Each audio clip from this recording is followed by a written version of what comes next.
Very, very interesting.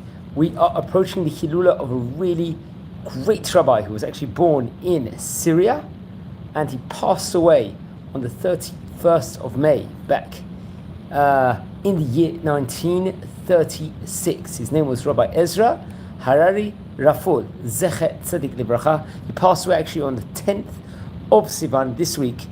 It's going to be his yahrzeit, his Hilula of the great rabbi, and we're going to explore the history of the great rabbi. So he was actually born back in the Hebrew date, it was Chaf Dalet Av, in the year Taf Reish Yud Zayin, 14th of August 1957 to be precise, and he would later on become the founder of the Yeshiva Oahel Moued, Rosh Yeshiva there, and a great Makubal, and a great rabbi that served the public needs of the entire congregation. So it's actually, as we stated before, he was born in Chalav, and to be precise, in Aram Tsova, a place we've spoken about before, in Syria also, which is very, very interesting. Chalab, we know there's a big Chalabi community in New York currently also, which is very, has to be pointed out over there.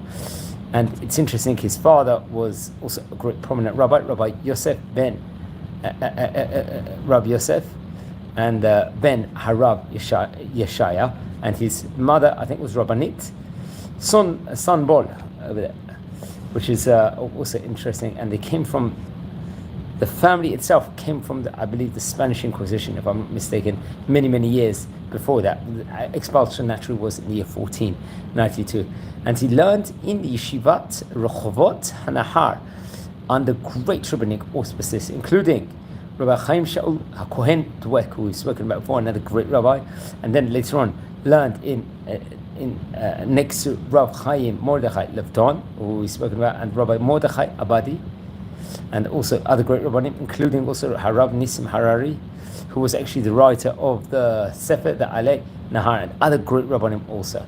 So it was about the year 1888. He must have been around 31 years of age. He actually went to Eretz Yisrael and he settled in Jerusalem, Yerushalayim Shel Zahav, and he was, it's interesting, he sustained himself with the job over there. It was obviously great Torah stature at that point in time.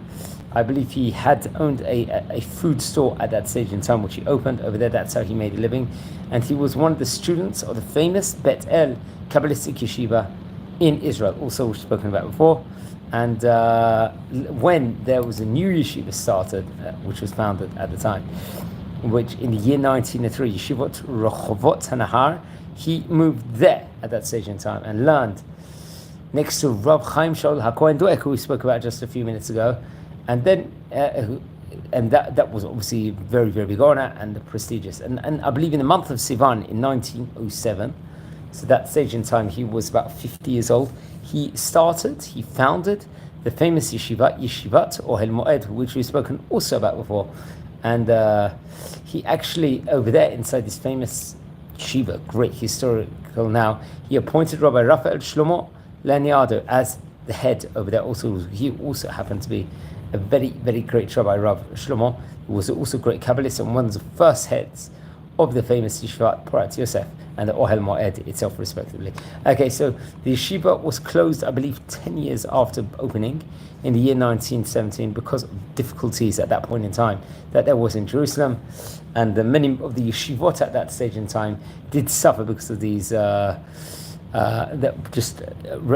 local issues and other issues also. So that's very interesting. And then I believe in the year 1918, he opened the Bet Yosef Yeshiva.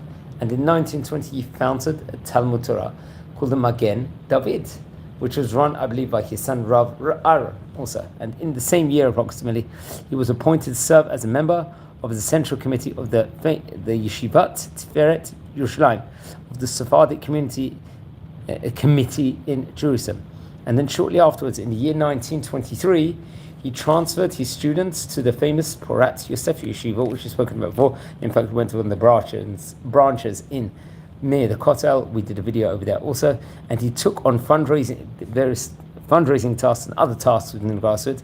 He also had the schut of helping in the building up of houses in the Rumeima neighborhood in Jerusalem, which is now, in modern day, a very, very, ultra-Orthodox but very flourishing neighborhood in Romania, respectively. He served also as a member of the court. It's actually interesting. He also served in the Bet Din, also, which has to be pointed out over there. And he sat in the Bet Din along with the great rabbis like Rabbi Avraham Chaim Adas and Rabbi Yosef Yedid Halevi also. And he sat this Bet Din comprised of the best of Aram Sova, the great famous place in Syria, also respectively. Also, and then he was also next to those great rabbis which you mentioned before.